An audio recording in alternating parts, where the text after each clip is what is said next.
Very good morning, dear students. Welcome to today's class. Today we will be discussing about switch case statement. In the previous classes we were learning the format, working of various selection statements or branching statements. We have discussed about if statement, if else statement, if else statement, and today we will discuss about another selection statement, and that is switch case statement. The switch case statement is also a selection statement. Now let us see the working and the format of switch case statement.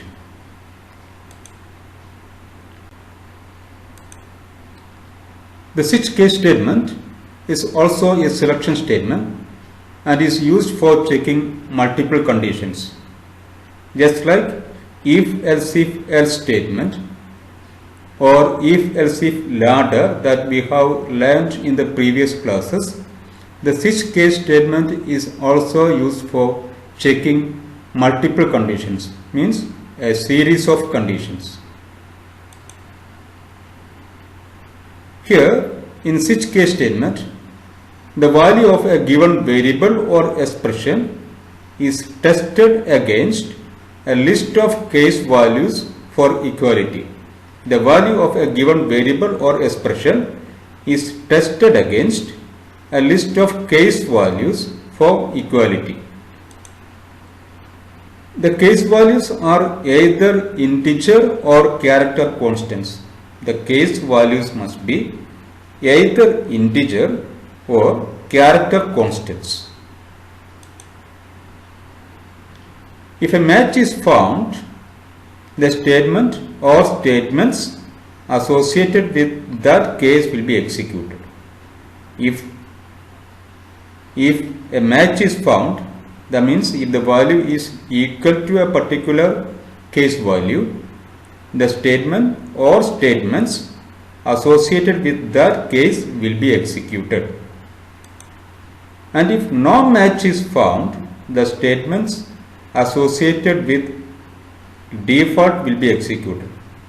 If no match is found, the statement associated with the default will be executed. Now let us see the general format of switch case statement, and there we will see in detail the working of switch case statement. Here we see the general format of switch case statement. We have seen the working of the switch case statement, and we will be see the working of switch case statement through the general format. See the general format of switch case statement given here: switch variable, curly brace, opening brace, case value 1, colon. After case value 1, not semicolon, colon.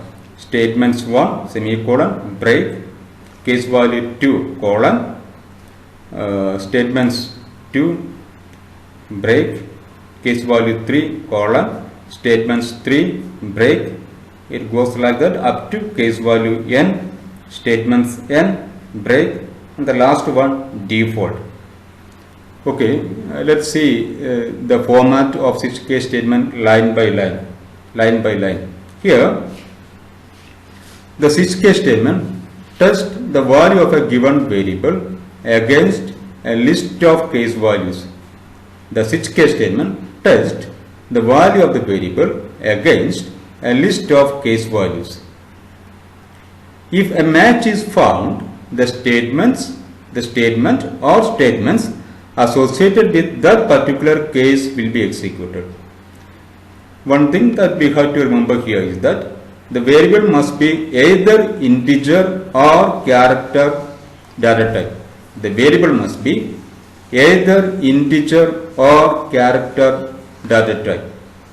Therefore, the case values will be either integer or character constants. The case values must be either integer or character constants. See the working in detail. The value of variable is tested against a list of the case values. If a match is found, the statement or statements associated with that particular case will be executed. Statements, that means there can be a single statement or group of statements. A case sequence can contain a single statement or group of statements. That is why we mention here statements. It can be a single statement or multiple statements. If the value of the variable is equal to 1, if the value of the given variable is 1, the statement associated with case 1 will be executed. And if the value of the variable is not 1, it checks the next case. If the value of the variable is 2, the statement associated with case 2 will be executed. Now here there is a break statement. And what does this break statement do? The break statement sends the program control outside the entire switch case body after the statement of a particular case is executed.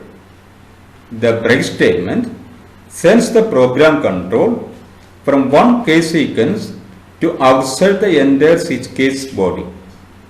Okay.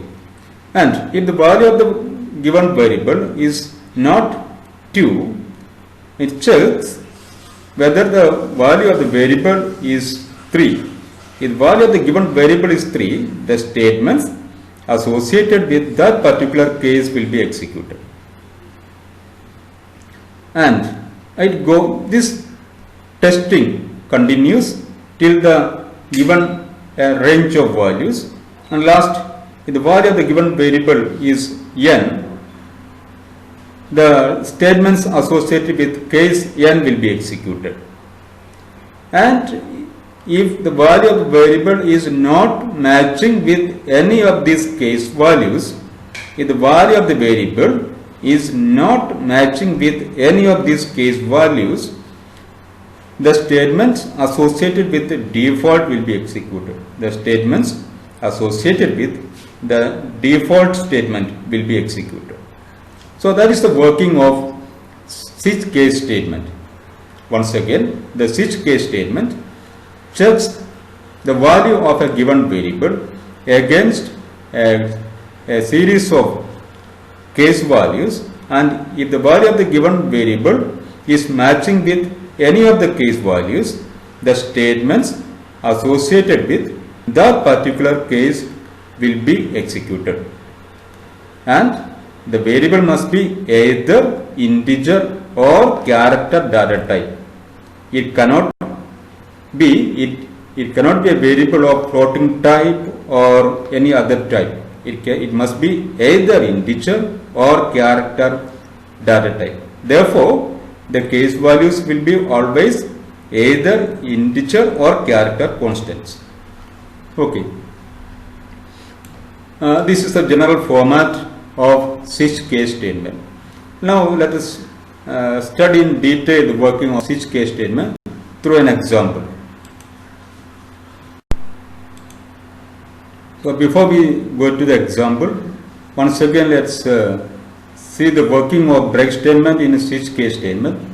The break statements in a case sequence sends the program control to the statement after the body of the entire switch case construct.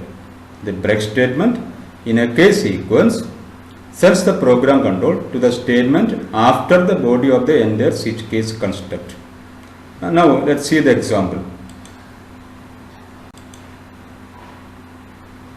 Here you have to develop a program to enter the day number of a week 1 to 7.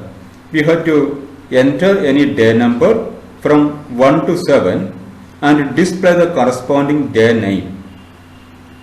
The task is to enter the day number of a week and display the corresponding day name.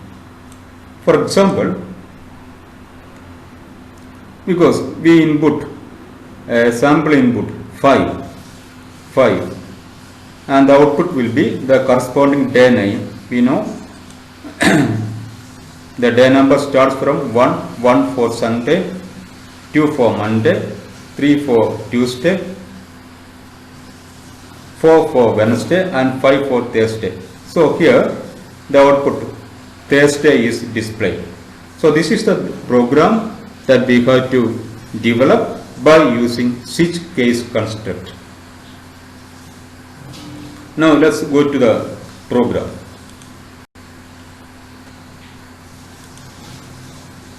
First, class day. Day is the class name given. Public void disp day name. Disp day name is the function name int dn, and dn is the variable for storing the day number. See, the day number must be an integer value starting from 1, and the range of values that dn can accept is 1 to 7 because there are 7 days in a week. Dname is the variable of string data type for storing the day name. Dname is the variable of string data type for storing the day name. Now let's do the program by using switch case statement. Switch dn. Dn, as you know, is the variable for store where the day number is stored. Dn is the variable where the day number is stored. And based on the value of dn, we have to check a list of case values.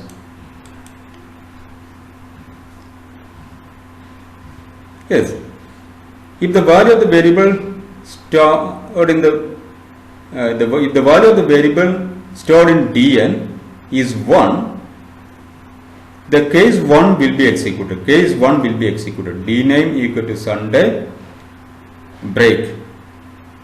That means if the day number is 1, what will be stored in the variable dname? Sunday, because Sunday is the first day of the week.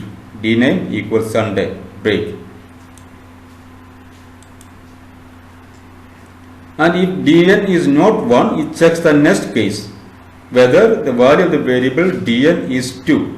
If the value of the variable dn is 2, the statements associated with the case 2 will be executed. That is, dname equal to Monday, break.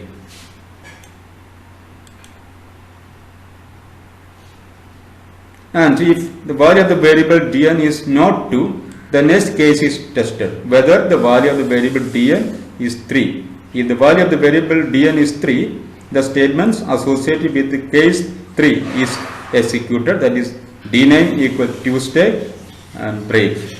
So here we see the value of the variable dn is tested against a list of case values starting from 1 for equality. If any value is matching, the statements associated with that particular case will be executed.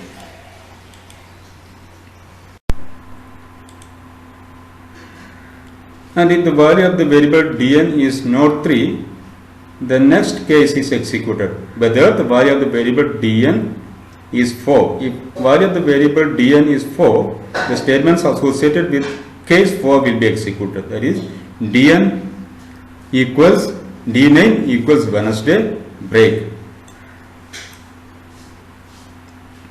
And if it is not 4, the next it is tested for the next case, whether the value of the variable dn is 5. If value of the variable dn is 5, the statements associated with case 5 will be executed, and dname equal to Thursday. Otherwise, the next condition, whether the value of the variable dn matches is equals 6. If it is 6, the statements associated with the case 6 will be executed. Dname equal to Friday, break.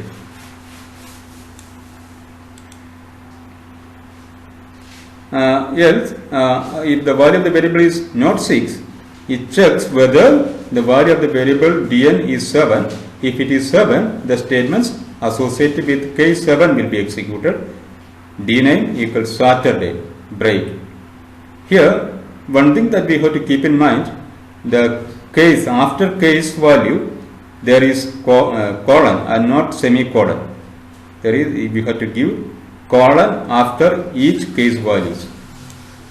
And if none of these case values are matching, the statement associated with the default will be executed.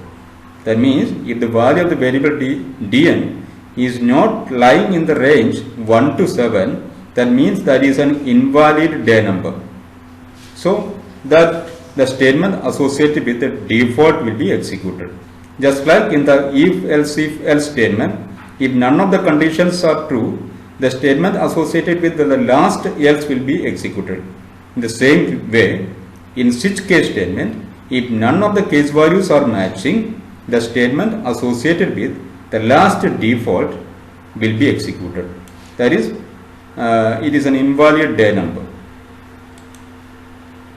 Closing brace of the switch case body, and then we have to display after the switch case construct, we have to display the day name which is stored in the variable d name. System.out.println d name. What is the day name stored in the variable d name? That will be displayed. Closing of function, closing of class. Now we see the different variables used in this program. dn is the variable of int data type for storing the day number, and dname is the variable of string data type for storing the day name. Only two variables are used in this program.